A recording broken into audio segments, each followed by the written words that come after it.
Second question from Queens Community House. Thank you. As you all know, many taxpayers in the Jackson Heights community are non-native English speakers. Last year, Mayor Bloomberg signed Executive Order 120, which created a centralized language access policy for New York City. What have you done and what will you do to assure that your own office and all city agencies that serve the public comply with the order, assuring meaningful language access for all residents? Thank you very much. I think, as I said before in the beginning, I think it's important that one of the first things that I'm going to do when I'm elected is sit down, create a task force, and have everyone at the table to really discuss the issues that are important to each one of these different communities. Part of the wonderful thing, especially in the Latino community, but also in other communities, is its diversity. That's what makes it so special.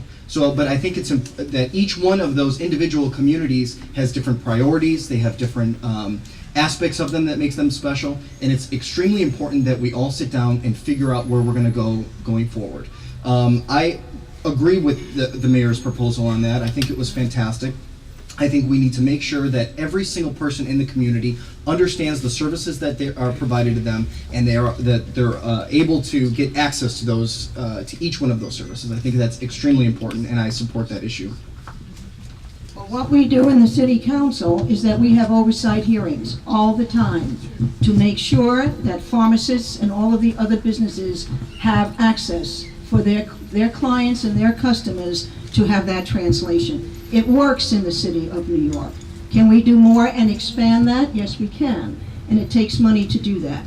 In my office, I've had Chinese, I have had Bengali, I have Ravelli Arias who speak Spanish.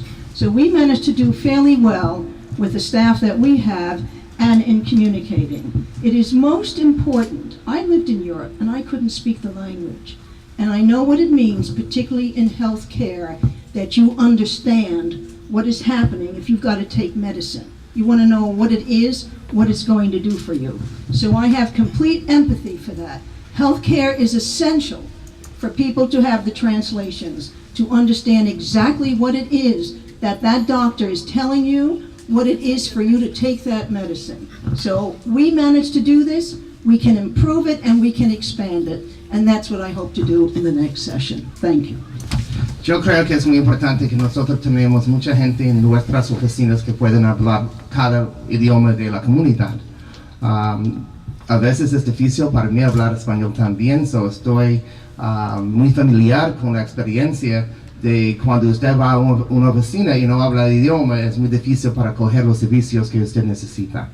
I do believe that it's very, very difficult that when you go into an office and you don't speak Spanish or you don't speak the language, the people do not speak the language that you need them to describe the services that are available to you, and it's very difficult to navigate the system.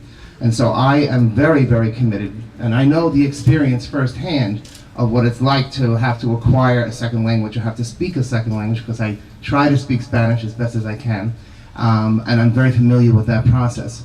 So I know that the only way that people are going to be guaranteed access to government is that they can receive that in their own language. And that has been something that I've always done in the school. In my school, I have all my parent-teacher conferences in Spanish.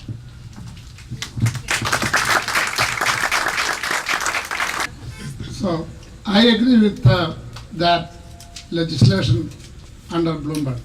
The only problem is this. All the legislation is on the book. It is not practical. It is not practicing, they are not pushing. The city council members who are supposed to be in the neighborhood, they not only they have to, through the government, they have to have community-based organization, like this community organization, churches, school-based organizations. They have to give more importance to teach English. English is a language people have to know. We, all of the foreigners, have to know that English is a must language. I had the difficulty, even I came from India, I could not talk to people and get something, even though I was educated at the time. So I can understand people from Bangladesh, people from Africa have a difficulty. English should be taught It has to be taught and must be taught, and community-based organizations have to help.